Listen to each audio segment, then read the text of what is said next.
네.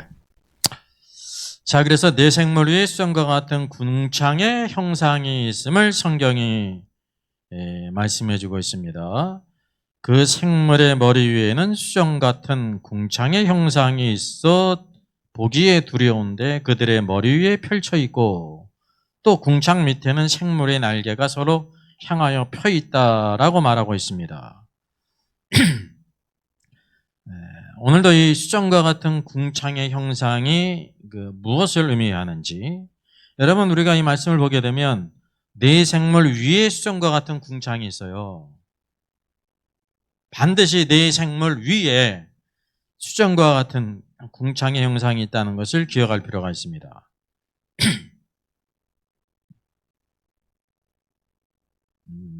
어느 쪽으로 해야 되나? 네. 그래서 오늘도 이 말씀이 있기까지 어떤 관계를 우리가 알아야 되냐면요, 1장의 모든 말씀들이 쭉 이렇게 연결되어 있는 것입니다. 하늘의 광경을 보는데 어떤 사람이 이 네 생물 위에 있는 수정과 같은 궁창을 볼 수가 없어요. 그 이전에 있었던 그 모든 것을 차례대로 보게 될 때에 그 위에 있다는 거죠. 그래서 1장의 모든 말씀은 서로 이렇게 직렬로 연결되어 있는 것입니다. 이게 따로 있는 문제가 아니야. 어떤 사람은 눈이 좋기 때문에 궁창을 보고 내 생물을 보고 그런 것이 아니라고 하는 사실. 서로 이렇게 쭉 연결이 되어 있다는 거예요. 그래서 우리가 4절 말씀에 있듯이 내가 보니 북쪽에로부터 폭풍과 큰 구름이 오는데 그 빛이 번쩍번쩍하고 빛이 사방에 비쳤잖아요. 그래서 하나님의 역사를 첫째 무엇으로 누렸냐면 이제 이때까지 있었던 일을 간단히 써마리합니다. 폭풍으로 누렸습니다. 폭풍은 바람이란 뜻입니다. 바람은 이 히브리어 루아어인데 루아어는 바람으로도 번역할 수 있고 영어로도 번역할 수 있습니다. 또 뭐로 바람이 작은 건 뭘까요? 숨, 호흡으로도 번역될 수 있어요. 그러니까 이제 헬라어의 푸니부와 똑같은 뜻이에요. 히브리어일 뿐이고 헬라어일 뿐이란 말이죠. 그러니까 여기에는 바람이 부는, 바람이 부는데 아주 거대한 센 바람이 부르기 때문에 폭풍이라고 말하고 있습니다. 먼저 폭풍을 누려야 된다는 것입니다. 하나님께서 오늘도 우리에게 오게 될 때 폭풍과 같은 역사가 있습니다. 여러분 신약 성경을 여는 첫 번째 폭풍이 뭐가 있었습니까? 오순절로 교회가 탄생하지 않습니까? 급하고 강한 바람이 불었습니다. 이게 바로 폭풍이에요. 급하고 강한 바람 같은 소리가 들렸다니까요. 하나님의 역사는, 이 영의 역사가 폭풍 같은 바람으로 나타났음을 우리에게 보여주고 있습니다. 오늘도 하나님의 은총 체험을 하게 될 때 무엇으로 다가오냐 하면 폭풍과 같은 하나님의 역사를 체험하게 된다는 사실이죠. 그 위에 뭐가 있냐면 큰 구름이 있습니다. 여러분 큰 구름은 구약 성경에도 하나님께서 그들에게 나타나셨을 때 항상 어떤 것 가운데 나타나셨어요? 구름 가운데 나타나셨잖아요. 이스라엘 백성들을 무엇으로 인도했습니까? 낮에는 구름 위로 인도해 구름 기둥으로 인도하셨어요. 구름은 바로 무엇이냐면 하나님의 임재의 상징이에요. 하나님의 임재. 오늘도 신앙생활 하나님께서 폭풍과 같이 오신 이후에 우리 뭘 이제 경험하냐면 하나님의 임재를 경험하는 거예요. 하나님의 임재. 셋째는 바로 뭐냐면 불이 있습니다. 불은 두 가지 의미가 있는데 거룩의 방면이 있고 분별의 방면이 있습니다. 그러면 거룩의 방면을 무엇으로 누리냐면 불은 소멸하는 불이에요. 우리 안에 뭐가 있냐면 태워져야 될 것이, 세상적인 것이 있고 자아가 있고 육체가 있고 인간의 생각과 관념과 모든 세상적인 것들이 있다니까요. 그래서 불은 우리 안에 소극적인 것을 태워주시는 그 태움이 있어야 돼요. 왜? 하나님은 거룩하신 분이기 때문에. 그걸로 끝나는 게 아니에요. 불은 뭐를 내냐면 빛을 낸다는 거죠. 오늘도 여기 보니까 이렇게 빛이 있기 때문에 모든 것을 분별하지 않습니까? 예, 이렇게 이제 지하 1층이든지 2층을 들어가 보면요, 완전히 차단된 문이 있게 될 때 불을 꺼버리면요, 완전히 칠같이 어두워져요. 우리가 사람을 이렇게 분별을 하잖아요. 그래서 우리는 내 눈이 있기 때문에 본다고 생각하는데 맞습니다. 근데 무엇이 없으면 눈이 있어도 못 봐요? 빛이 없으면 분별을 못 하는 거예요. 그래서 여기 불이라고 하는 것은 첫째, 하나님의 거룩성 가운데 우리의 모든 소극적인 것을 태워야 돼요. 여러분, 죄뿐만이 아니라 부정적인 세상적인 것, 자아, 그 모든 것이 다 태워져야 되는 거예요. 이게 하나님의 역사예요. 우리가 성경을 보면서 기도할 때 내 안에 이전에는 전혀 부정한 것을 찾지 못했는데 오늘도 우리들이 세상적인 부정한 것이 있다는 것을 발견하게 되면 하나님께서 이 불같은 역사로 우리를 태우서, 이게 물리적인 불이 아니에요. 영적으로 우리의 소극적인 것을 태운단 말이죠. 오순절 성령 때 성령께서 어떤 모양으로 임하셨습니까? 불의 모양이잖아요. 눈에 보였어요. 근데 불은 불인데 어떤 불이냐면 혀에 갈라지는 모습이었습니다. 그게 불은 뭐냐면 그 모인 모든 사람들에게 무엇이 있다는 거예요? 태워야 할 것이 있다는 거예요. 물론 그 물리적으로 태운 거 아니죠. 그러면은 불이 났을 것이고 119를 불러야 됐을 거 아닙니까? 영적인 우리의 것을 태우기 위해서 성령님께서, 무영의 성령님께서 그 모양으로 나타나셨다는 사실이죠. 예? 우리의 모든 생각과 관념과 선호와 모든 것들이 다 태워져야 된다는 사실입니다.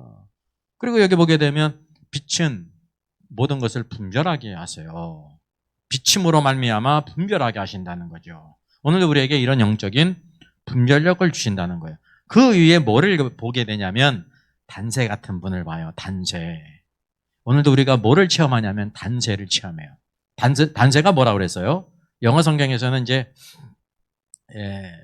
엠버로 번역됐는데 여기 일렉트룸이에요. 일렉트룸은 금과 은의 합성물입니다. 뭐의 합성물이요?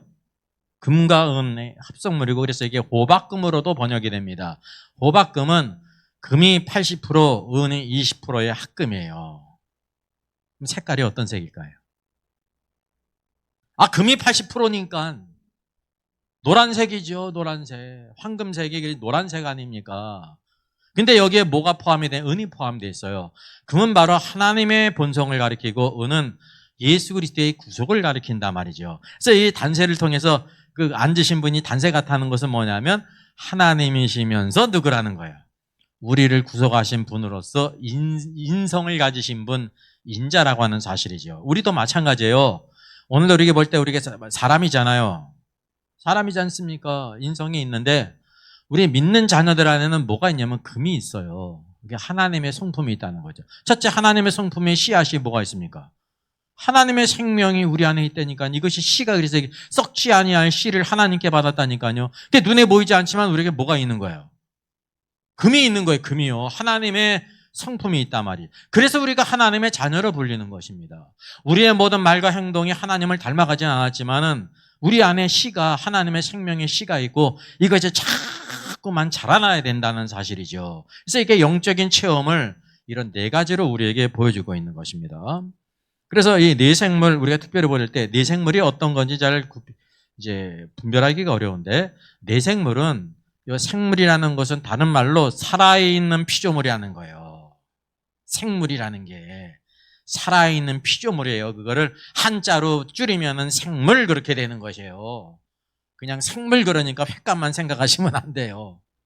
예? 이게 죽었나 살아나 그것만 생각하시면 안 된단 말이죠. 살아있는 피조물인데 몇 종류가 있냐면 네 종류가 있다. 그래서 이게 네 생물이라는 거죠.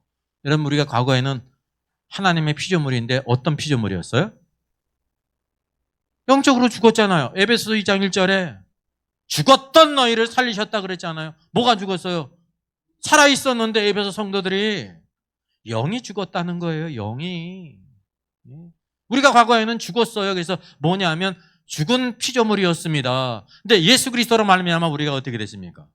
살아있는 피조물이 됐다는 거예요. 살아있는 피조물. 살아있는 피조물들이 하나님을 예배하고 하나님의 뜻을 따라 살아갈 수 있다는 사실이죠. 그것도 그냥 살아있는 피조물이 되면 안 되고 네 종류, 네 방면의 모습을 닮아야 된다는 거예요. 하나님의 창조의 완벽한 가운데 사복음서가 예수 그리스도의 네 방면을 보여주고 있는 것처럼 네 방면의 그 그리스도를 닮아가는 성도가 된다는 거죠. 쉽게 얘기하면 우리가 보게 되면 참 사람이에요. 우리가 참 사람이 돼야 돼요. 도덕적으로도 뭐든 윤리적으로도 의로운 사람, 참 사람이 돼야 되는데 한편으로 보면 왕같이 담대해. 그게 사자이신 그리스도를 닮아간 사람이에요. 마태복음에서 보여주고 있는. 근데 어떤 왕같이 그렇게 담대하고 그런데 또 한편으로는 섬김에 있어서는 말없이 끝까지 죽기까지 섬겨. 이게 바로 뭐냐면 누가 마가복음에서 보여주고 있는 죽기까지 섬기신 노예이신 그리스도, 서로 예표된 내 생물 가운데 그분을 닮아가는 것입니다. 또 한편으로 보면은 이 사람은 한편으로 보게 될 때 아무리 건드리려고 해도 건드릴 수가 없어. 왜 그래요? 예수 그리스도는 하나님이십니다. 하나님이신 요한복음은 내 생물 가운데 독수리로 예표됐어요. 독수리를 여러분 이 땅에 있는 사람들이 건드릴 수 있어요? 없어요? 없잖아요. 오늘도 우리에게 뭐가 있냐면 이런 성품이 있다는 거. 예수 그리스도를 닮아가게 될 때 여러분 이 땅에 계실 때 예수님을 건드릴 수 있는 사람이 있어요? 없어요? 없다니까요. 물리적으로는 막 이렇게 핍박을 하고 희롱을 했죠. 예수님께서 십자가에서도 어떻게 하셨어요? 저것들이 하나님께 기도해가지고 그냥 다리 부러뜨리라고 기도하셨어요? 안 했다니까요. 오히려 뭐라고 기도했습니까? 저들의 죄를 사하시옵소서. 여러분 주님을 이렇게 아무리 건드리려고 해도 건드릴 수가 없어요. 그게 바로 주님이 어떤 분이기 때문에 그래요. 하나님이시기 때문에. 그것이 내 생물 가운데 독수리로 예표됐어요. 사도 바울을 보세요. 사도 바울도 뭐를 가졌냐면 독수리 날개를 가졌다니까요. 초월적인 힘을 가졌단 말이죠. 이것이 우리 성도들의 주어지는 축복입니다. 이런 체험을 겪어야 된다는 거죠. 그리고 네 얼굴과 네 날개를 가졌습니다. 독수리의 네 날개는 성경에서 말씀하고 있는 것처럼 물리적인 독수리 날개로 이스라엘 백성을 인도하셨다는 것이 아닙니다. 그러면은 적어도 60만 명, 200만 명 되는 이스라엘 백성을 인도하려면 얼마나 거대한 독수리가 총 출동해야 되고, 아니면 적어도 독수리가 몇 마리 가야 되는 거예요? 200만 마리 가야 되고 한 사람씩 한다고 하면. 근데 이게 바로 뭐냐면 문자적인 의미가 아니라 비유예요, 비유. 하나님의 능력과 권세 가운데 인도하신 거를 독수리 날개로 비유했습니다. 홍해가 갈라진 게 이스라엘 백성의 힘과 노력이 아니에요. 하나님의 너 구원을 바라보라. 여러분 광야에서 만나로 먹이시고 며칠을 먹이신 것이 누구의 능력입니까? 반석에 깨어져서 생수를 내게 하신 분이 누구십니까? 하나님. 이게 다 뭐예요? 독수리 능력입니다. 독수리 날개로 비유된 하나님의 능력. 오늘도 무엇이 필요하냐면 하나님의 독수리 날개가 우리의 삶 가운데 필요하다는 사실이죠. 그리고 이 네 생물은 네 얼굴과 네 날개를 갖고 있어요. 갖고 있습니다. 여기 날개가 둘로 서로 연하 있고 서로 이제 관계성을 가지고 있다는 거죠. 둘은 또 몸을 가렸다 그랬어요. 두 날개는 날기 위한 것이고 다른 두 날개는 몸을 가리기 위한 것이 있습니다. 나는 것은 행함이에요. 오늘도 신앙생활에 구원받은 다음에 뭐가 필요해요? 행함이 필요한 거예요. 오늘날 우리 종교개혁의 후예들의 가장 큰 그 오해와 맹점은 바로 뭐냐면 예수 믿고 구원받은 다음에 행함이 무슨 소용이 있어?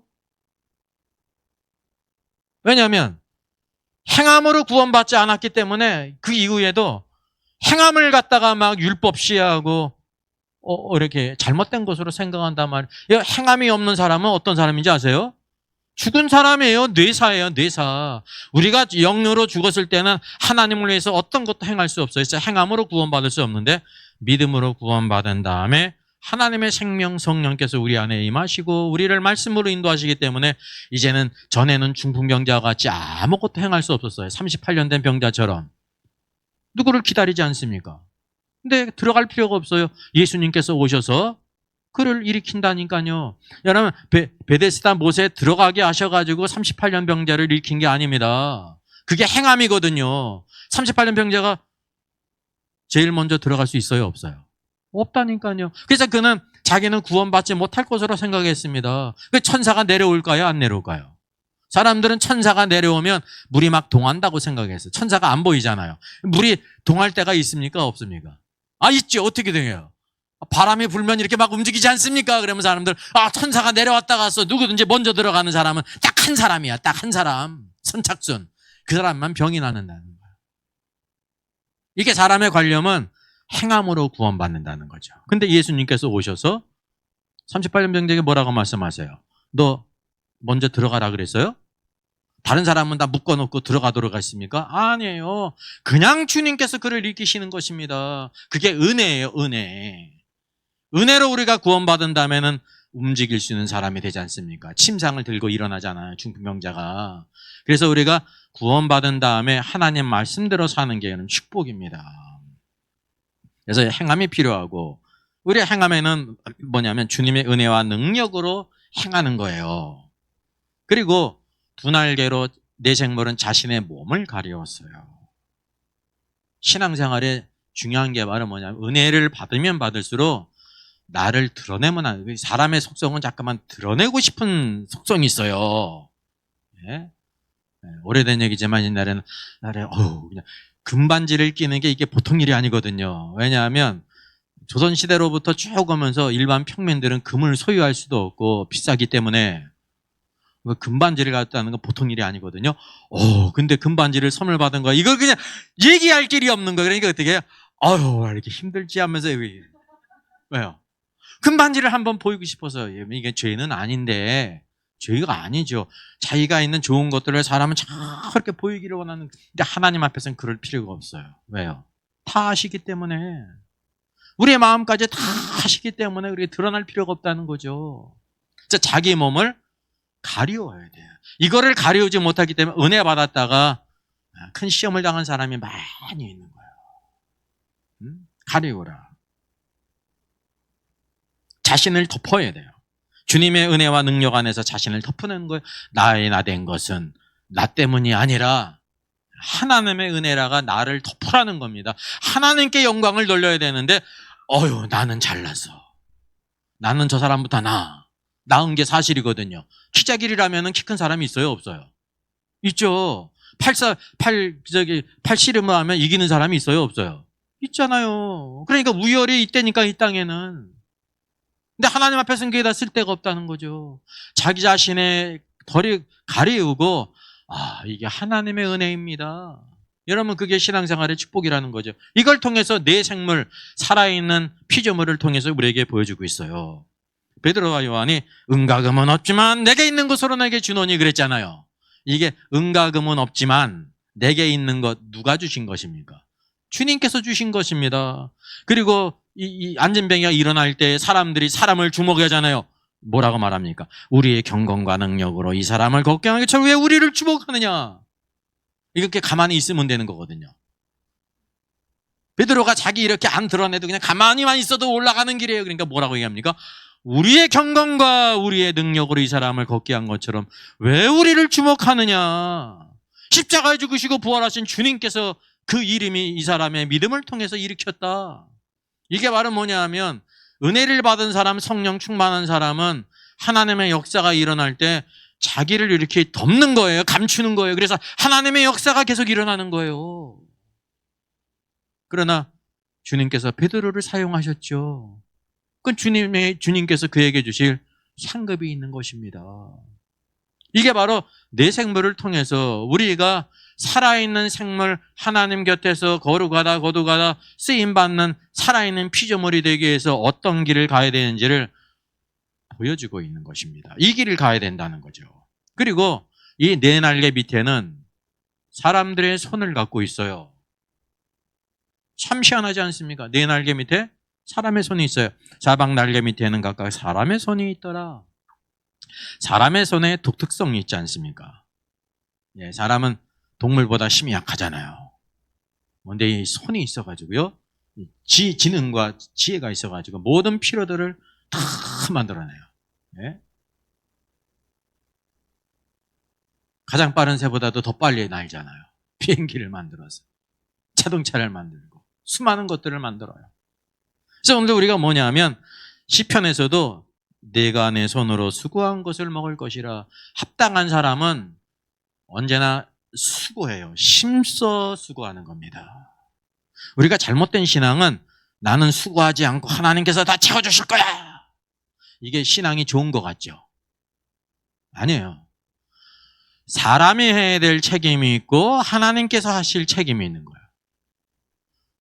여러분, 엘리사 시대 때 선지생도가 죽음으로 인해 가지고 선지생도의 아내가 두 아들들을 종으로 뺏기지 않습니까?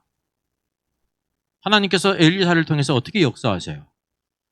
그 그 아내가 그냥 열중쇼하고 누워있는데 모든 필요를 다 채워준 게 아니에요. 뭐라고 말씀하십니까? 이웃들에게 가서 뭐를 빌어오라는 거예요? 그릇을 빌어오라는 거예요. 적게 빌지 말고 많이 빌라는 겁니다. 주님께서 그냥 다 해주시지 뭘 빌어오라고. 빌어오면 그 그릇이 자기 것 되는 겁니까? 아니잖아요. 줘야 될 거. 근데 그릇을 빌어와야 돼. 그가 아무것도 없는데 뭐는 있었어요? 기름이 한 병 있었어요. 기름. 근데 기름 가지고 안 되는 거예요. 그릇이 있어야지. 그 그릇에다가 기름을 붓는데 어떻게 됐습니까? 계속 부어도 기름이 계속 나오는 것입니다. 나중 말씀 보니까 언제 기름이 끝이냐면 그릇을 더 가져오라고 하는데 뭐라고 얘기합니까? 그릇이 더 없습니다 라고 하니까 기름이 또 끝이는 거예요. 여기 하나님께서 이 일을 행하셨는데 뭐를 보여주시는 거예요? 기름은 하나님의 축복을 상징하고 그릇은 사람의 준비를 상징하는 거예요. 우리가 축복의 그릇을 준비한 만큼 가득 채우세요. 만약에 그릇이 더 있었다고 하면 더 채워지겠죠.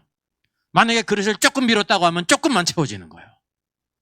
기름은 언제 끝나냐 하면 준비된 그릇을 다 채울 때까지. 그래서 우리가 영적으로도 내적으로도 우리가 나 자신을 비워야 되는 거예요. 그릇을 비워야 된단 말이죠. 하나님께서 채워주실 수 있도록 그릇을 비워야 된다는 거예요. 이게 뭐냐면 사람의 책임이 있고 하나님의 책임이 있어요.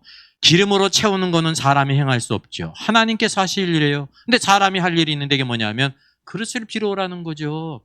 여러분 성경에 나오는 말씀은 그냥 단순히 그걸로 끝나는 게 아닙니다. 그 영적인 의미가 있다는 사실이죠. 그래서 우리가 합당한 사람의 손을 가져야 되는 거예요.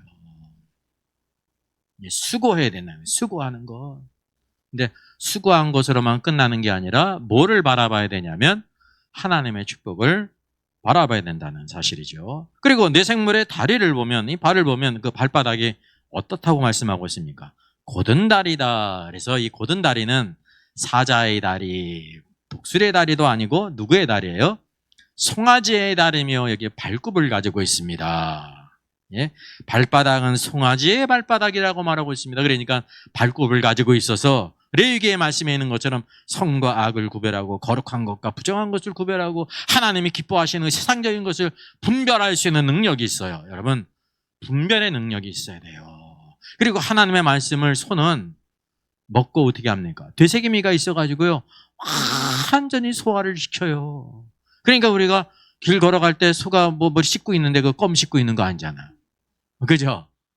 이전에 먹었던 여물들을 다시 끄집어내가지고 더 씹어가지고 되새미로 보내는 거예요. 네 위를 4개 가지고 있지 않습니까? 그래서 소는 정결한 동물입니다. 하나님께서 보실 때. 우리 믿는 사람들은 하나님의 말씀을 또 묵상할 뿐만 아니라 상고하고 그래서 자기의 것으로 삼아야 된다는 거죠. 그러므로 말미암아 이런 발을 갖게 될 때 곧게 행하는 거예요. 마가복음에서 제일 많이 나오는 단어가 뭡니까? 곧.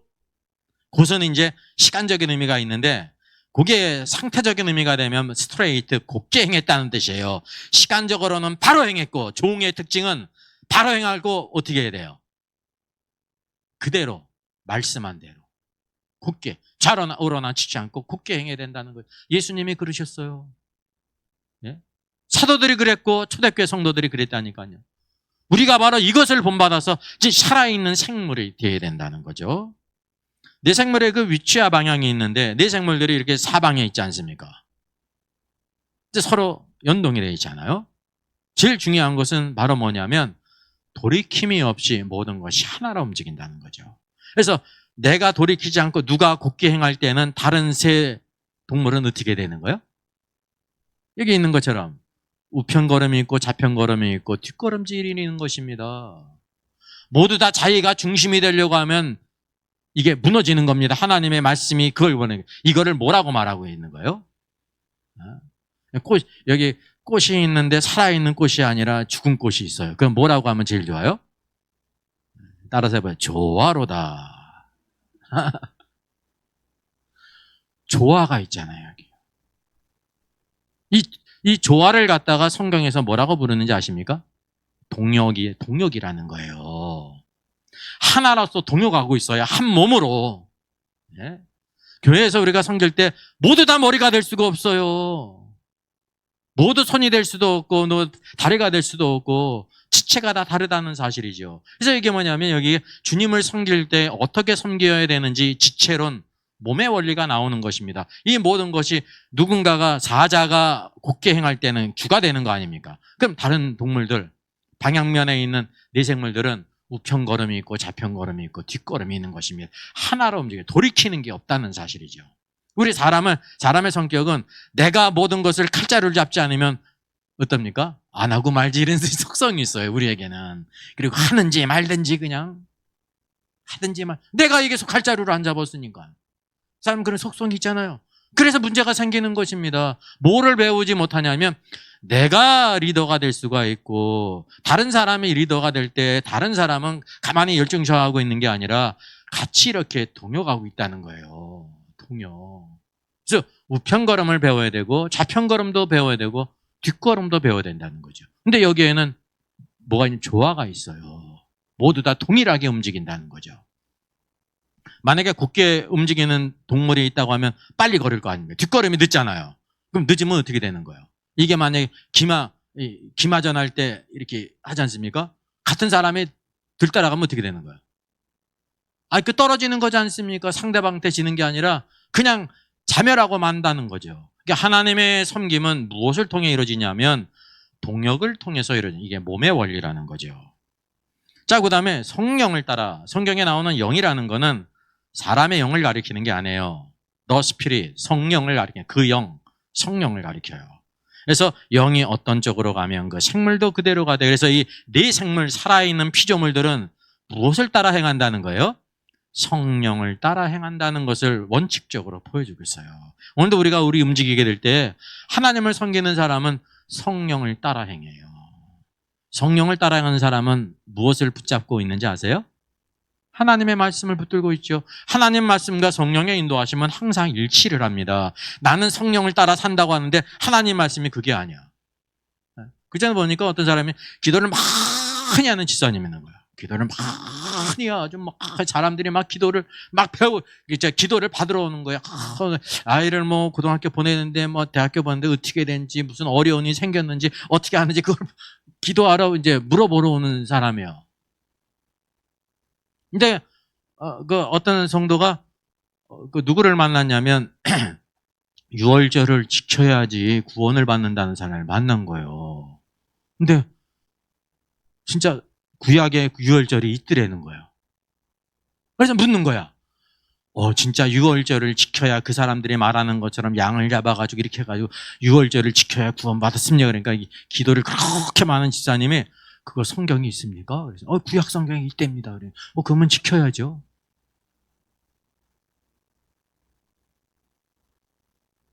기도를 많이 한 거예요. 기도를 많이 하면 하나님의 뜻을 알 수 있어요?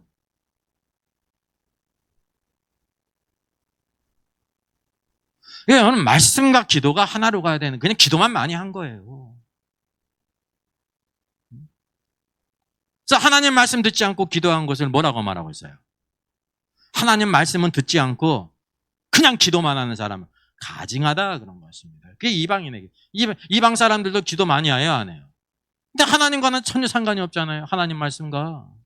예? 정한 수다다 놓고 얼마나 정성있게 기도합니까? 오늘도 중요한 것이 뭐냐면 하나님의 뜻을 알고 하나님의 뜻을 따라 기도하는 것이 중요하다는 거죠. 그래서 성령, 내생물은 성령을 따랐음을 여기에 보여주고 있습니다.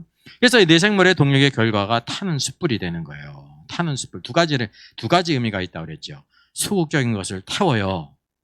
네. 이사야서 6장에 이사야가 주님의 놀라운 이상을 보지 않습니까? 주님의 영광과 함께 그분의 옷자락이 온 성전에 가득한 것을 봤습니다. 그때 뭘 깨달았어요? 나는 입술이 부정한 자라. 입술이 부정한 자라. 주님께서 어떻게 하면 부적갱이로 갔다가 숯불로 그의 입술을 정하게 하지 않습니까? 이게 구원받는 말씀이 아니에요. 여기도 마찬가지입니다. 우리가 구원받은 이후에 무엇이 필요하냐면 내 안에 부정한 것이 있다. 이 부정한 죄뿐만이 아니라, 여러분 죄의 문제를 우리가 신경을 쓰는데 죄의 문제뿐만이 아니라 더 죄가 아니면서 심각한 것이 이런 것이에요. 부정한 것들, 세상적인 것들, 육신적인 것들, 자아적인 것들, 내가 좋아하는 것. 여러분 좋아하는 게 있잖아요. 그죠? 내가 좋아하는 게 있잖아요. 내 사상이 있잖아요. 관념이 있잖아요. 저 광주는 정일성이 기념공원을 만든다고 그러더라고요. 네? 6.25 전쟁 쳐들어올 때 공산 군가를 만든 사람이에요. 중공군이 우리나라 쳐들어왔는데 그 팔로군 군가를 만든 그 이제 중공군들이 다 즐겨 부르는 그런 노래를 만든 사람이에요. 중국 입장에서는 아주 대단한 사람이죠. 근데 그 사람을 우리나라에서 기념공원 만들어가지고 이렇게 기념을 하고 어린이 동요대 정일성 동요대 하고 MBC가 광주에서 초등학교 잠시 다녔다는 학교에는 그 사람의 동상도 있어요. 학교 벽면 한쪽에는 완전히 그냥 그 사람의 그 그림을 갖다가 그려놓고 그 방과후에 막 그 사람을 가리키고 동요고 뭐고 이런 거 그 사상을 가르친다는 거예요. 선생님들이, 학생들이. 이게 혼돈이죠. 잘못된 거죠. 거기에 누구도 있을 거 아닙니까? 누구도 있어요.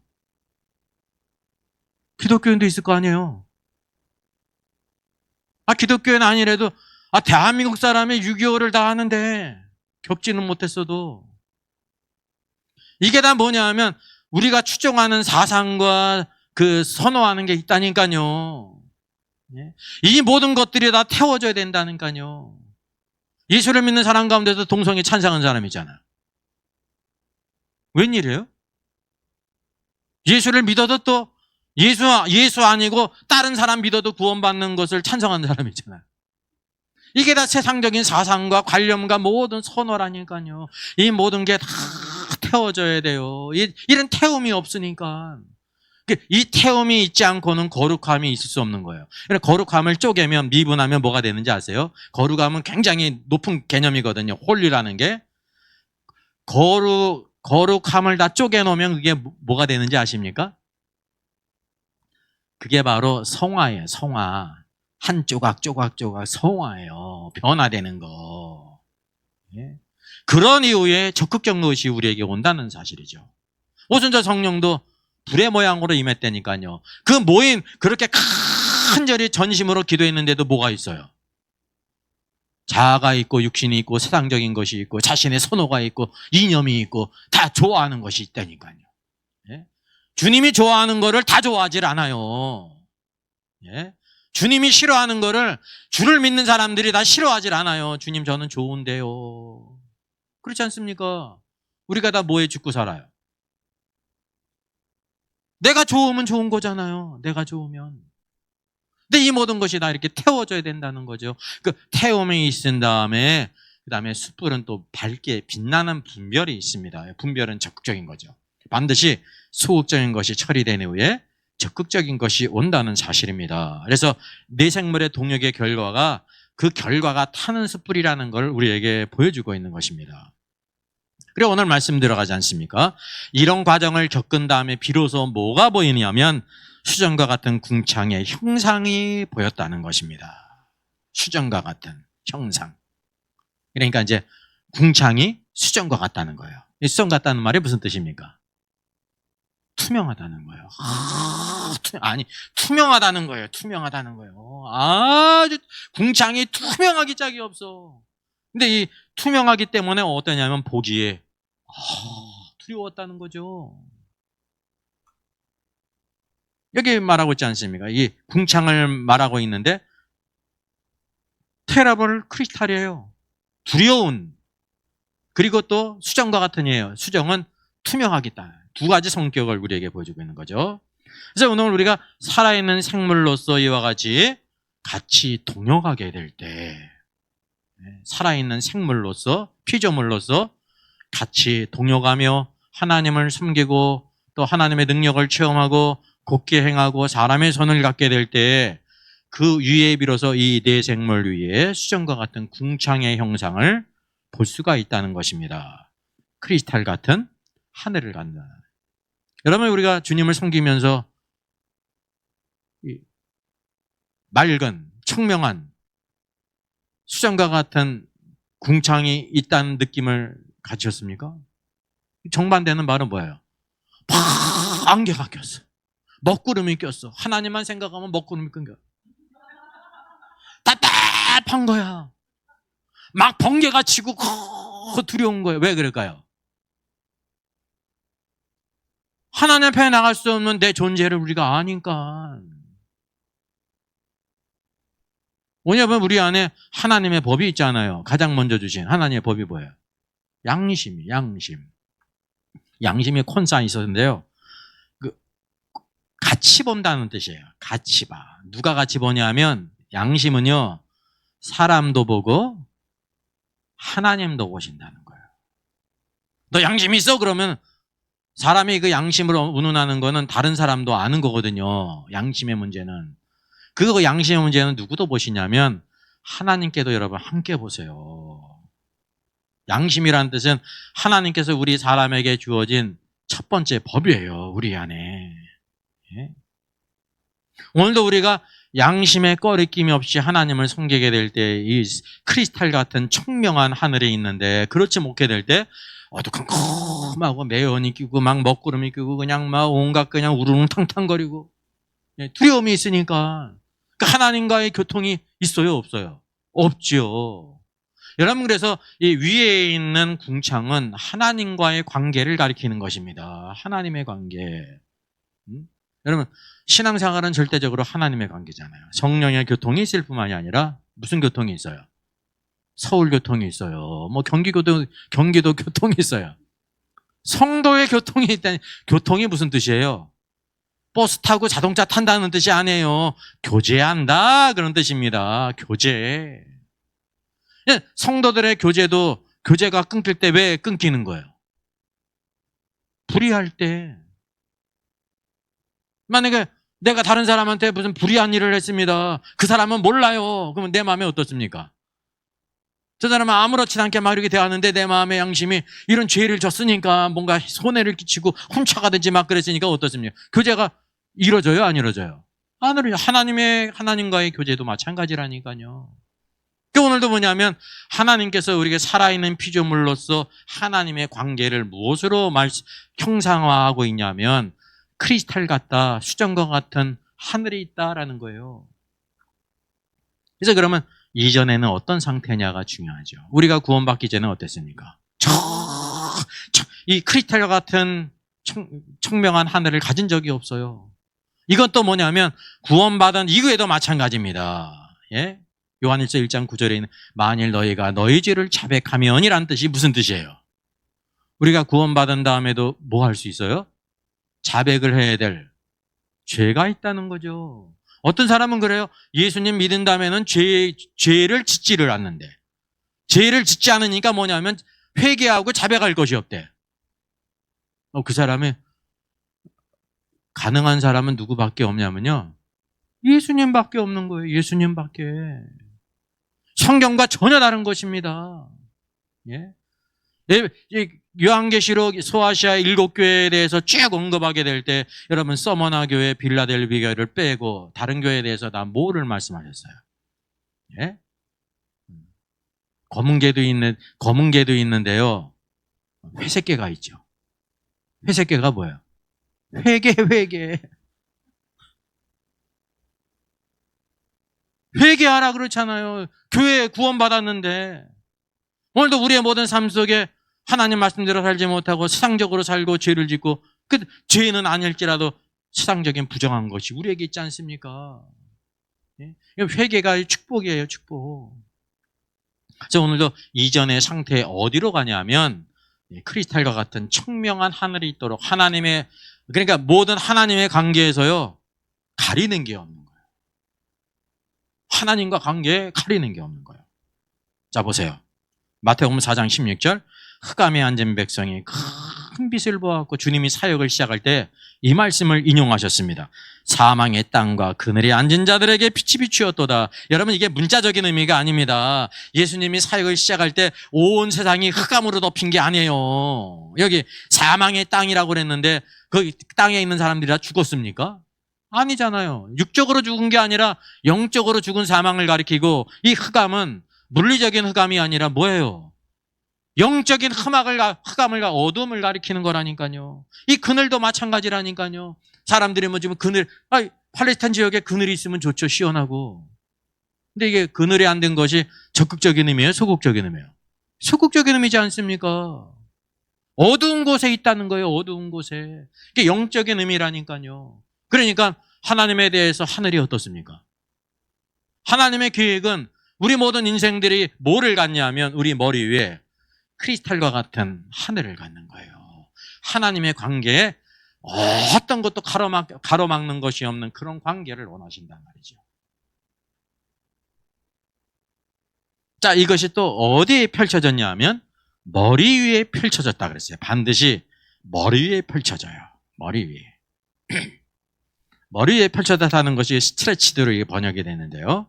이제 이 번역은 잘못된 건 아닌데 우리가 이제 어떤 스트레치를 우리 뭐 할 때 많이 씁니까? 자, 우리 한번 기지개를 펴볼까요? 스트레칭. 쫙 펴야 돼, 스트레칭은. 이게 스트레칭이거든요. 쫙 이렇게 펼친다는 뜻이에요. 근데 이게 머리 위에 펼쳐졌다는 뜻이 무슨 뜻입니까? 머리 위에 궁창이 펼쳐졌다는 거예요. 그 뜻은 뭐냐면 이 궁창 하늘이 팽창하고 펼쳐져 있다는 거예요. 팽창하면서. 그래서 어떤 성경에서는 익스팬드로 번역이 됐습니다. 이 스트레치로 번역한 것은 이렇게 뻗다라는 것은 그냥 이렇게 정지된 상태를 가리키는 게 아니라 지금 가만히 있다가 이 팔을 쭉 뻗잖아요. 펼치잖아요. 적당한 말이 하늘이 팽창한다는 걸 가리켜요. 이 뜻은 뭐냐면 수평적인 방면입니다. 펼쳐진다는 것은 수평적인 방면이에요. 수평적인 것. 자, 수정과 같은 궁창의 형상이 있어 두려운데 그들의 머리에 펼쳐졌다라고 말하고 있습니다. 그래서 수정과 같은 궁창은 머리에 있는 것은 수직적인 관계, 하나님의 관계를 가리켜요. 그리고 이 궁창이 펼쳐졌다는 것은 펼쳐진 창공, 펼쳐진 궁창으로서 수평적인 관계를 가리키는 거예요.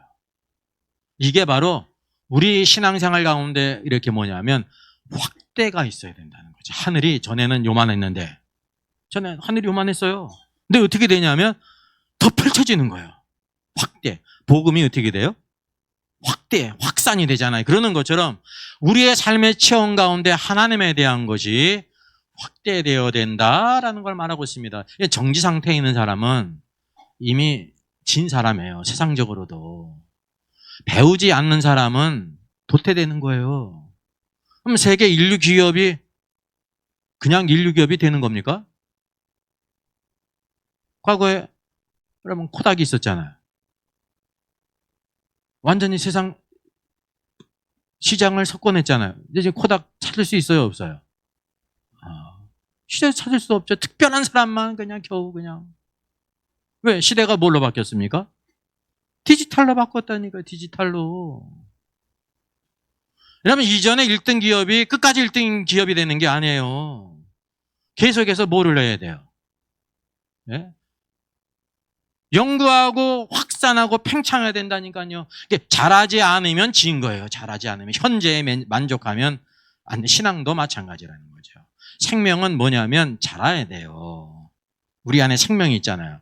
그래서 제일 중요한 것이 신앙생활의 축복이 성장을 해야 돼요. 성장을 하니까 뭐가 있어요? 변화가 있는 거예요. 변화. 눈에 보이는 변화가 있잖아요. 아이들이 보니까 변화가 있잖아요. 그죠? 키가 커가고. 키가 커가면서 모두 조금씩 들어가냐면 생각이 바뀌고. 그래서 성숙이 되지 않습니까? 성장 가운데 성숙이 있는 것이지 성숙은 그냥 되는 게 아니라는 사실이죠.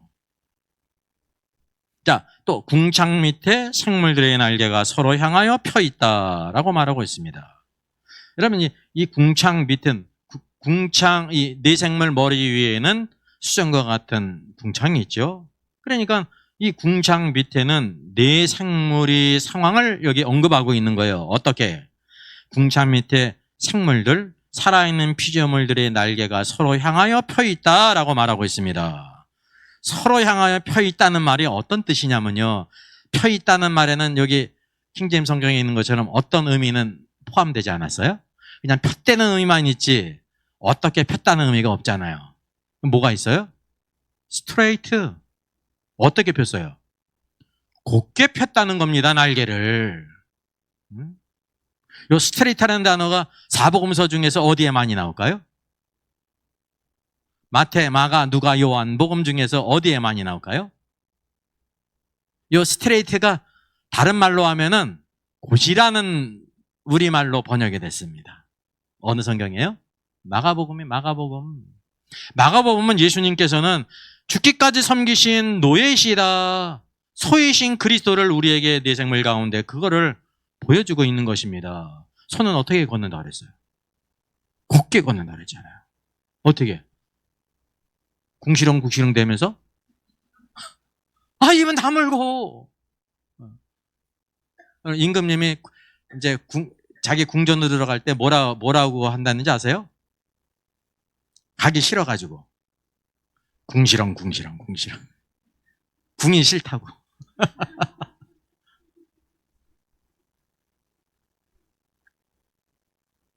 손은요 아무 말 없이 곧게 행해요. 구약 성경에 벳세메스로 올라가는 암소를 보세요. 젖을 뗐어요. 새끼가 있어요. 그 누구도 없어요. 그 마차를 끄는 마부도 없어요. 근데 어디로 올라가요? 벳세메스로 울면서 올라가는데 좌로나 우로나 치지 않고 올라가. 여러분, 이게 바로 뭐를 보여주고 있냐면 십자가로 가신 예수 그리스도를 그것을 통해 보여주는 거예요. 모든 성경이 다 예수 그리스도에 대한 거예요. 예수 그리스도. 그러니까 이 암소에게 뭐가 있습니까? 본성이 있잖아요. 새끼에 대한 모성이 있으니까 젖이나. 근데도 자로나 치지 않고 그 언약궤를 모고 가는 거예요. 그래 결국 가가지고 어떻게 됐습니까? 다시 새끼한테 돌아갔어요? 아니잖아요. 번제물로 드려졌다니까요. 그러면 그게 바로 예수 그리스도에 대한 예표예요. 예수님께서 우리 십자가를 지시고 죽으신 것은 모든 자신의 모든 그러니까 본성을 다 극복하시고 십자가에 못 박고 하나님께 순종하셨다는 거죠. 네? 만약에 그러지 않았다고 하면 그 암소 기네스북에 올라가야지. 그잖아요. 그게 예수 그리스도의 예표의 모든 성경이. 네? 그래서 오늘도 우리가 뭘 알아야 되냐면 주님을 섬길 때 곧게 섬겨야 되는 거예요. 서로 동역할 때에도 날개를 폈는데 곧게 폈다는 거예요. 어떻게 하지 않았다? 내 생물의 동역이 곧아야 된다는, 서로 곧아야 된다는 거예요. 스트레이트. 네? 구부러지지 말아야 된다는 거예요. 오늘 우리의 생각은 어떠냐면 내가 주님을 섬기니까 방법은 잘못돼도 주님을 섬기는 거니까 괜찮을 거야 라는 생각을 갖는 사람들이 혹가나 있습니다. 속담에 있죠. 꽁 잡는 게 매라고. 방법은 뭐라도 된다는 거예요. 그렇습니까? 아닙니다. 네. 여러분, 목표도 그리스도를 위한 것이고 그 방법도 뭐냐면 길도 예수 그리스도가 돼야 되는 거예요. 길도. 길이요 진리요 생명이요. 길이 가는 과정이거든요. 길이 하나지. 그래서 예수로 말미암아 구원받는 거지 다른 사람을 통해서도 구원받을 수 없고 유일하다는 것을 우리가 알아야 되는 거죠. 그러니까 인간은 자꾸만 목표만이 선하면 방법은 어떻든지 괜찮다고 생각합니다. 세상은 그게 통용이 돼요. 세상은 다 그게 통용이 돼요. 근데 하나님 앞에서는 그것이 통용이 되지 않는다는 거죠. 그래서 우리가 하나님을 섬길 때 두 날개로 몸을 가려야 된다는 거예요. 자기를 완전히 가려라. 즉 자기 자신을 드러내지 말라. 하나님의 은혜를 체험하는 사람의 가장 중요한 것입니다. 또 생물들이 갈 때 그 날개 소리를 들었다 그랬습니다. 그런 생물이 살아있는 피조물이라는 것을 꼭 기억해야 돼요. 살아있는 피조물. 날개에서 나는 소리를 들었습니다. 생물들이 이렇게 가잖아요. 그때 날개에서 나는 소리를 들었다는 거예요. 자, 날개에서 나는 소리 그러면 언제 들었느냐가 여러분 여기서 중요한 거예요. 언제 날개에서 나는 소리를 들었습니까? 성경이 있잖아요. 그들이 갈 때에, 생물들이 갈 때에 그 날개에서 나는 소리를 들었다는 거예요. 그러면 언제 들은 걸까요? 내 생물들이 서로 향하여 날개를 곧게 펴고 서로 동역할 때 이 소리를 들었다는 거예요. 여러분, 이 소리는 적극적인 의미예요? 소극적인 의미예요? 적극적인 의미예요. 여러분, 곧게 우리 모든 사람들이 곧게 서로 동역할 때 이 소리를 들을 수가 있습니다. 이게 하나님이 기뻐하는 소리라는 거죠. 뭘 보면 우리가 동역하면서 그 가운데 이 소리를 들을 수 있어야 되는 거예요. 하나님께서 기뻐하는 소리. 자, 보십시다. 여기 보게 되면 오순절 성령이 임했습니다. 흔히 이제 이런 그림으로 표현이 되는데 여기 하나 오류가 있죠. 예? 예. 오류가 뭐예요? 비둘기가 아니에요. 오순절 성령이 임하신 성령은 비둘기같이 임한 성령이 아닙니다. 그러면 이 여기 모인 사람들이 다 예수님이라는 거야.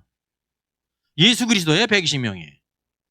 비둘기 같은 성령은 오직 예수님 위에만 임하세요. 어떤 성령이 급하고 강한 바람 같은 소리가 들렸고 눈에 뭐가 보였습니까? 불의 혀에 갈라지는 모양의 불의 모양을 봤어요. 이게 불은 적극적인 의미예요? 소극적인 의미예요?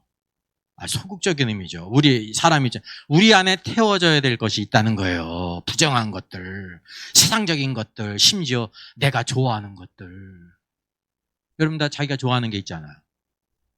신앙생활 가운데 뭐가 또 걸림이 되는지 아세요? 내가 좋아하는 거. 내가 좋아하는 거는 아끼지 않고 하지 않습니까? 그잖아요. 자기가 좋아하는 거. 근데 주님을 섬길 때는 자기가 좋아하는 거는 주님을 섬기는 거는 발의 때야. 그러니까 인간의 속성이에요. 사람은 자기가 좋아하는 것에 대해서는 아낌없이 해요. 적어도 예수님 한 20년 넘게 믿었으면 특별 새벽 기도는 나와야 되는 거예요. 평소에는 못 나와도.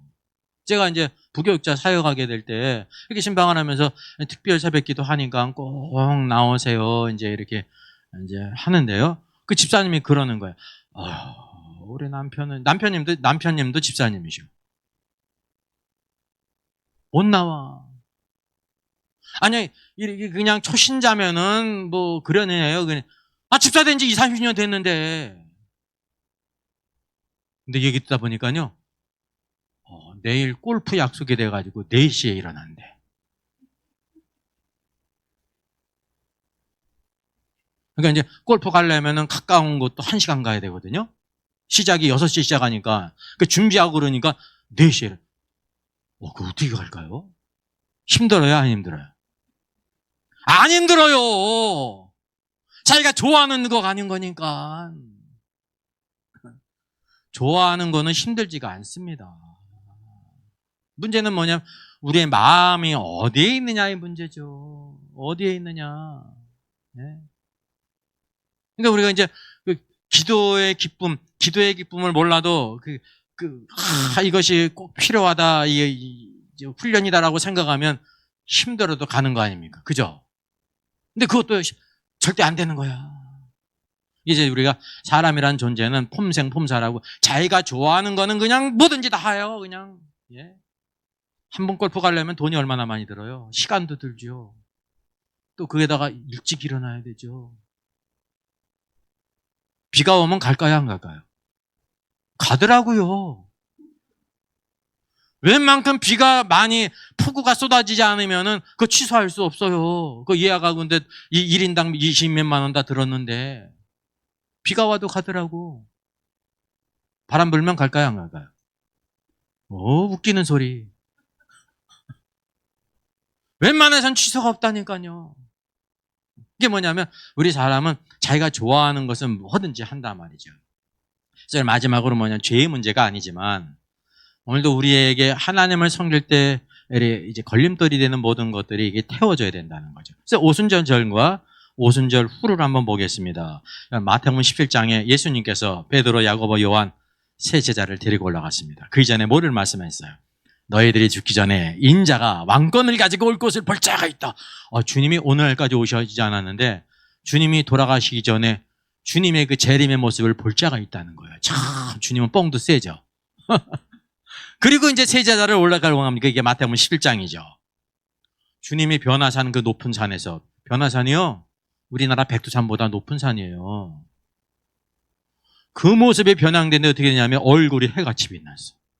옷이 빛과 같이 씌워졌어. 그리고 주위에 누가 서 있었습니까? 모세와 엘리야가 나타나서 막 주님이 별시하실 것, 성경을 보면 엑스도스, 이게 십자가 죽으실 것에 대해서 막 대화를 나눴습니다. 베드로가 얼마나 황홀합니까? 세상에 처음 베드로 모세를 봤잖아요. 엘리야를 봤잖아요. 그래서 베드로가 뭘 얘기했습니까? 주님, 우리가 여기 있는 것이 좋사오니 우리 시끄러운 세상 내려가지 말고 우리 여기서 삽시다. 살 곳이 필요하지 않습니다. 제가 초막 셋을 짓겠습니다. 오늘날로 말하면 제가 별장 셋을 짓겠습니다. 콘도셋을 짓는데 하나는 주를 위해서, 하나는 모세를 위해서, 하나는 엘리야를 위해 짓겠습니다. 그러면 주님의 뜻에 합당한 거예요? 합당하지 않은 거예요? 합당하지 않죠. 그래서 딱 뭐가 됐어요? 아버지께서 뭔 일을 행하셨어요? 어떻게? 빛난 구름이 그들을 쫙 다 덮었어요. 그들이 누굴까요?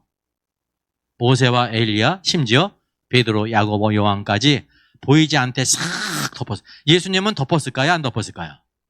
안 덮었어요. 오직 주님만 보였습니다. 예수만 보이더라. 그리고 아버지께서 말씀하셨죠. 그냥 그렇게 행한 걸로 또 깨닫지 못하니까 직접 또 말씀하세요. 이는 내 사랑하는 아들이요 내 기뻐하는 자니 너희는 저의 말을 들으라. 베드로야, 내가 정신없는 말을 하는구나. 너는 저 주의 말을 들어라. 신앙생활에 제일 중요한 게 중요한 게 우리가 뭔가를 주님께 말하는 게 아니에요. 주의 말씀을 들어야지. 이게 왜 그러냐면 베드로가 변화되기 전이었습니다. 베드로에게 뭐가 필요해요? 변화가 필요해요. 오순절 성령의 역사를 지나가야 된다는 거죠. 그래서 결국 오순절이 되었습니다. 사도행전 2장을 보니까 뭐라고 말씀하고 있습니까? 베드로가 11 사도와 함께 서서 소리를 높여 이르되, 쉽게 얘기하면 저 사람이 사술에 취했다고 막 말하게 될 때 베드로가 11 사도와 함께 서서 소리를 높여 말씀했습니다. 이거는 우리가 술 취한 것이 아니라 요엘 선지자의 예언이 성취된 것이다. 약속하신 성령을 우리가 받은 것이라면 쫙 말씀을 전하지 않습니까? 예. 이게 변화예요. 변화. 보세요. 베드로가 11 사도와 함께 서서 소리를 높였는데 말한 사람이 누구라는 거예요? 베드로라는 거예요. 12 사도라는 거예요. 이 말 뜻이 대체 무슨 뜻입니까? 말한 사람이 베드로라는 겁니까? 아니면 11 사도와 베드로가 함께 말했다는 거예요? 아니요. 함께 어떻게 12사람이 말합니까? 베드로가 이것을 말했는데 그냥 말한 것이 아니라 11 사도와 함께 서서 11 사도가 함께 서 있는 상황에서 베드로가 말했다는 거예요. 이 말의 뜻은 뭐냐면 베드로의 말은 한 개인의 말 같지만 개인의 말이 아니라 12 사도를 대표하고 있다는 것을 말하는 거예요. 쉽게 얘기를 하면 지금 12 사도가 어떻게 됐냐면 서로 날개로 연결되어 있다는 거예요. 다시 쉽게 얘기할까요? 베드로 외에 다른 사도들은 성령 충만 안 했어요? 오순절 성령을 못 받았어요? 베드로만 받아가지고 베드로가 얘기한 거예요? 다른 사도가 야 베드로야 너만 얘기하냐 나도 얘기할게 그래가지고 듀엣으로 나왔어. 트리오로 나왔어. 그럼 어떻게 됩니까? 이게 바로 몸의 원리라는 거예요. 몸의 원리. 모든 사람이 다 성령 충만했기 때문에 사도들도 바로 이때 성령께서 베드로를 통해서 말씀하실 것을 알았습니다. 그래서 이게 대표로 말을 한 거예요. 이게 몸의 원리, 헤드십의 원리예요. 사도가 똑같은 사도일지라도 그 가운데 누가 있어요? 머리가 있어요. 헤드십을 가진 자가 있는 거예요. 여기 조화가 있지 않습니까? 조화가. 질서가 있어요. 질서가. 오늘 많은 사람들은 나도 은혜를 받았으니까 나도 한마디 할래 다 그럴 거 아니에요. 오늘날의 상황은. 왜 니만 얘기해? 네? 또 말하라면 못하고 안 시키면 또 안 시켰다고 난리야. 왜냐하면 말하는 사람은 잘나고 그러지 않은 사람은 못난 거로 또 우리 생각을 하거든요. 삶은 참 모순 덩어리요. 네? 그 조상들이 창하고 방패를 산 파란 모양이야. 네? 창과 방패를 더하면 모순 아닙니까? 그래서 성령 안에서 어떻게 행할 것을 알았다는 거예요. 이게 얼마나 놀라운 조화입니까? 그래서 오순절 전과 오순절 후에 놀라운 변화를 다 보여주고 있습니다. 그러니까 뭐를 따르고 있어요? 내 생물이 다 뭐를 따랐다고 그랬어요? 성령을 따랐다 그래요. 너 스피릿. 성령을 따르지 않습니까? 지금 여기 사도들이 뭘 따르고 있어요? 성령을 다 따르고 있는 거예요. 성령의 역사는 질서가 있어요. 질서. 거기에 조화가 있다니까요. 자, 그리고 여기 소리의 특징이 있습니다. 어떤 소리예요? 서로 이렇게 조화롭게 동요하게 될 때 날개에서 나는 소리가 있어요. 노이즈, 소리가 있어요. 여기 많은 물소리와도 같으며 그랬습니다. 여러분, 많은 물소리 같다 그랬어요. 많은 물소리가 대체 어떤 소리일까요?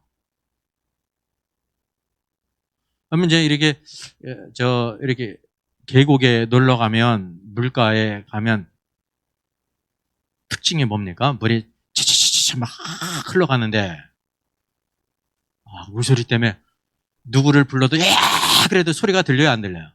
안 들려요. 물소리 때문에 막 하는 물소리가 있다니까요. 이런 많은 물소리 하면 떡 떠오르는 게 없습니까? 이제 지금 여기 이제 구약이잖아요. 그럼 신약으로 가보자 말이죠. 신약 요한계시록 14장에 보면 2절에 어린 양과 함께 시온에 서 있는 14만 4천 명이 있습니다. 이게 이제 처음 익은 열매죠. 땅에서 구속함을 받아 어디에 있냐면 하늘에 있는 시온산으로 휴거가 됐어요. 얘는 사람은 승천이 아니라 휴거예요. 근데 이 14만 4천이 어떤 소리를 내냐면 그들의 노래가 많은 물소리 같다고 말하고 있습니다. 이게 딱 일치가 되지 않습니까? 많은 물소리가 적극적인 의미예요? 소극적인 의미예요? 여기 14만 4천이 지금 이 땅에서 구속함을 받아가지고 처음 익은 열매로 휴거된 사람이거든요. 이 사람들이 내는 소리가 적극적인 의미예요? 소극적인 의미예요? 시끄러워 그런 소리예요? 아니잖아요. 여기 지금 날개에서 나는 소리는 적극적인 의미예요? 소극적인 의미예요? 적극적인 의미로서 동일하지 않습니까? 많은 물소리라는 거죠. 많은 물소리는 어떤 소리냐면 모든 사람들이 다 소리를 내고 있다는 살아있어서 어떤 한 사람만 소리를 내는 게 아니에요. 모든 사람들이 다 이 합당한 소리를 내고 있다는 거죠. 이 소리를 낸다는 건 무슨 뜻이냐면요. 살아있다는 놀라운 증거예요. 증거. 우리가 과거 예수님 믿기 이전에 구원받기 이전의 상태를 뭐라고 말하고 있습니까? 말 못하는 우상을 따랐다 그랬어요. 우상이 말을 못하잖아요. 그럼 말 못하는 우상을 따르는 사람들은 말을 할까요? 못할까요? 말을 못해요? 그럼 다 벙어리였어요? 맞아요. 말을 못했다는 뜻이에요. 어떤 말을 못했냐면 하나님에 대해서 말을 못하는 사람이었습니다. 기도도 할 수 없고 찬송도 할 수 없고 감사도 할 수 없고 하나님께 영광 돌리는 소리를 할 수 없는 영적인 벙어리였다는 거예요. 예수님 믿어도 기도 못하는 사람이죠. 시키도 한 번 시켜도 못하잖아요. 그죠? 훈련이 안 돼서 그런 거예요. 어리기 때문에. 기도 못하는 게 자랑이 아니에요.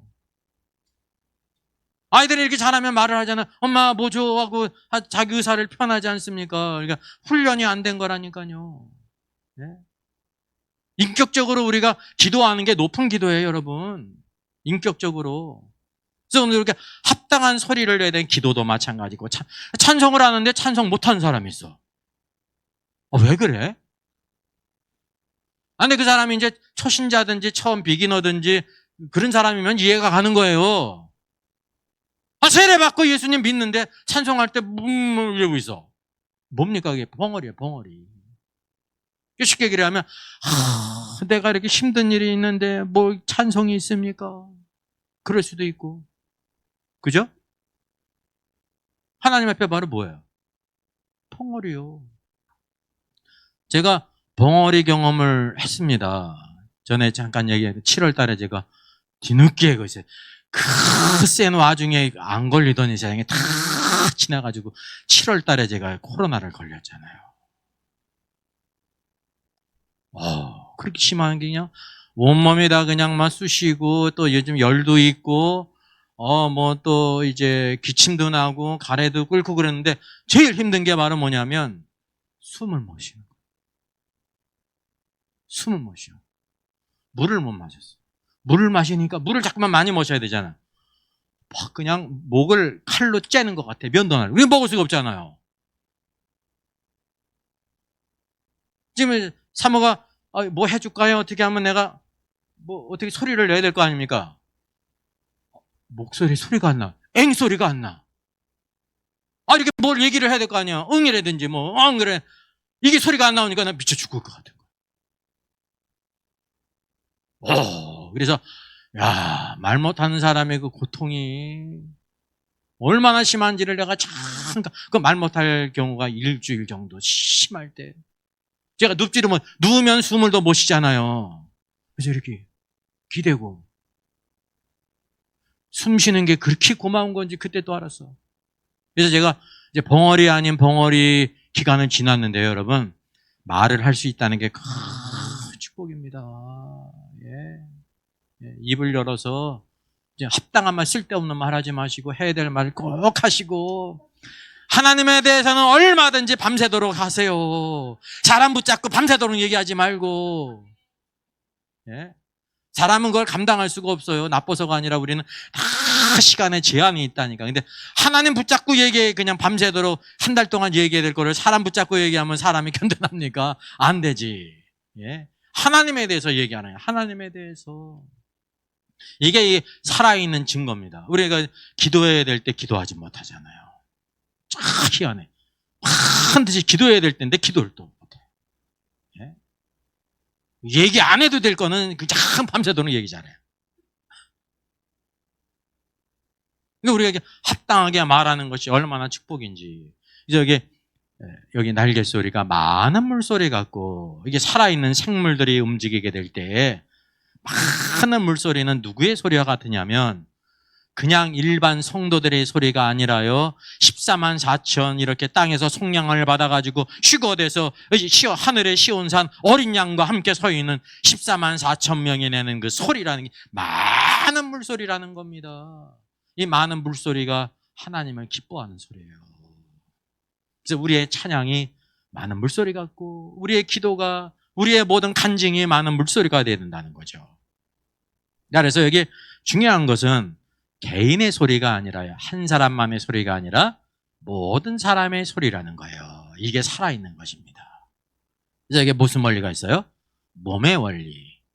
모든 성도들 교회가 하나님 앞에서 합당한 소리를 내야 된다는 거예요. 세상을 살아가면서 합당한 소리요. 세례요한이 뭐라 했습니까? 나는 소리요. 소리의 소리. 주의 길을 예비하는 자의 소리. 구원의 길을 가로우는 소리.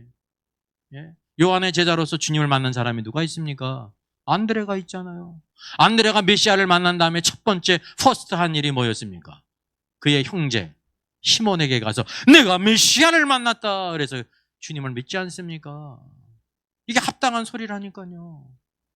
이 중요한 얘기를 왜 빼놓겠어요? 이게 합당한 소리에 곳곳에서 많은 물소리가 들려야 된다는 거죠. 살아있는 소리. 그리고 이 소리는 무슨 소리와 같으냐면 전능자의 소리와 같다는 겁니다. 많은 물소리. 누구와 관계 있었어요? 구속함을 입은 성도들의 이기는 자들의 소리와 같았는데 이 소리는 전능자의 소리와 같았어요. 전능자가 누구세요? 하나님이시잖아요. 이게 무슨 뜻입니까? 하나님의 뜻에 합당한 소리라는 거예요. 전능자의 소리는 항상 누구를 통해 나타나냐면 이 땅에 합당한 성도를 통해 나타난다는 겁니다. 누구도 하나님의 음성을 들을 수가 없어요. 타락한 인간의 생각은 하나님이나 예수님 믿으라고 믿을 거예요. 그렇잖아요. 그죠? 예수님이 직접 나한테 믿으라고 믿을 거예요. 그러잖아요. 그런 사람 있어요? 없어요? 한 사람도 없습니다. 오늘도 예수를 믿는 성도들이 세상에서 들게 될 때 내 말을 들으면 나를 영접하는 것이고 이게 위임의 원리가 있다는 거예요. 그래서 그 안에 중요한 게 바로 무엇입니까? 이게 믿음이에요. 믿음. 믿음으로 구원받는 거지 하나님이 예수님이 직접 예수님 믿으라고 하지 않습니다. 그건 믿음이 필요 없거든요. 인간적으로 생각하면 모든 세상 사람에게 천국 지옥 한번 보여주면 다 믿을 거 아닙니까? 그죠? 근데 그렇게 구원받는 사람이 있어요? 없어요? 없다니까요. 그게 성경을 모르기 때문에 그런 거예요. 타락한 인간의 생각으로.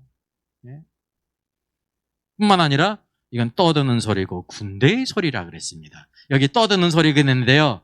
떠드는 소리는 사실은 적극적인 의미예요, 소극적인 의미예요? 소극적인 의미잖아요. 근데 전체적인 면에서 보면 떠드는 소리는 소극적인 의미가 아닙니다. 이 말은 어떤 소리냐면요, 적당히 번역한다고 하면 이게 번역의 문제인데 싸우는 소리라는 거예요. 왜? 군대의 소리니까. 군대의 소리가 적극적인 의미예요, 소극적인 의미예요? 적극적인 의미 아닙니까? 뭐가 있어요? 우리는 하나님에 대하여 감사 찬송을 하는 사람일 뿐 아니라 하나님을 높이는 사람일 뿐 아니라 누가 있냐면 대적이 있어요. 대적에 대해서 싸우는 사람이 누굽니까? 군대. 여러분이 하나님의 군대가 돼야 되는 겁니다. 군대는 무슨 소리가 있어야 되는? 싸우는 소리가 있어야 되는 거예요. 싸우는 소리. 유다서를 보게 되면 모세의 시체를 가두고 마귀가 그 시체를 훔쳐가려고 하지 않습니까? 모세의 시체가 어디 있는지 모르잖아요. 미스테리잖아요. 근데 마귀가 모세의 시체를 훔쳐가려고 할 때 누가 왔어요? 천사장 미가엘이 나타났습니다. 하나님을 위해 말합니다. 미가엘 뜻이 뭡니까? 누가? 하나님 같으냐? 누구에 대한 거예요? 마귀에 대해서. 누가 하나님 같으냐? 미가엘은 싸우는 천사예요. 누구를 위해서? 하나님을 위해서, 그 백성을 위해서. 오늘도 우리가 뭐가 되냐? 하나님을 섬기는 사람은요, 하나님을 섬기는 사람이 제사장 아닙니까? 이 제사장은 대적들에 대해서 어떤 사람인지 아세요? 여리고성 싸움에서 제일 앞장서서 나간 사람이 누구예요? 제사장이에요. 제사장은 언약궤를 짊어지지 않습니까? 하나님을 높이는 사람입니다. 하나님을 섬기는 사람입니다. 근데 적들과의 싸움에서 맨 앞장서서 나가요. 그들이 영적인 군사였기 때문에 그렇습니다. 하나님을 섬기는 제사장은 원수 마귀에 대해서 싸우는 전사예요. 싸우는 자. 그래서 이들의 소리가 군대의 소리, 떠드는 소리는 이제 싸우는 소리라는 겁니다. 싸우는 소리. 그래서 우리가 영적인 싸움을 싸우고 있다라는 걸 알아야 되는 것입니다. 우리가 약한 사람은 영적인 싸움을 싸울 수가 없습니다. 제2선에서 있지. 그죠? 피신에 있고 다른 곳에 있지. 하나님의 계획은 우리가 하나님을 섬길 뿐만이 아니라 영적인 군사로서 싸우는 전사가 되는 것입니다. 그리고 여기 내 생물이 설 때를 말하고 있습니다. 그 생물이 설 때에 그 날개를 내렸더라라고 말하고 있습니다. 여러분, 날개를 내릴 때가 있습니다. 날개를 내릴 때가 있어요. 언제? 내 생물이 설 때. 이렇게 서 있을 때에는 날개를 내려야 된다는 거죠. 여러분, 내 생물이 이렇게 서는 이유가 뭘까요? 이게 중요한 거예요. 그 뒤에 나와요. 그 머리 위에 있는 궁창위로부터 음성이 나더라. 그래서 이 말씀 우리가 절절히 따로따로 탁탁탁하게 병렬로 따르치면요, 이 말씀을 이해할 수가 없고 쭉 다 연결이 되어 있는 겁니다. 그 생물이, 내 생물, 살아있는 생물들이 이렇게 섰는데 날개를 내렸다는, 날개를 내려야 반드시 서지 않습니까? 그리고 이어서 오는 말씀이 머리 위에 있는 궁창으로부터 음성이 나더라. 만약에 내 생물이 날개를 내리고 서지 않았다고 하면 무엇이 없을까요? 하늘로부터 음성이 없는 거예요. 하늘로부터 음성이 없다니까요. 하나님의 음성을 듣기 위해서 반드시 뭐를 해야 되냐면 날개를 접고 서야 된다는 사실이죠. 여기 있잖아요. 그 생물이 설 때 그 날개를 내렸더라. 이 상반관계를 보여주고 있습니다. 여러분, 우리가 하나님의 음성을 듣기 위해서는 날개를 내려야 돼요. 서야 된다는 거죠.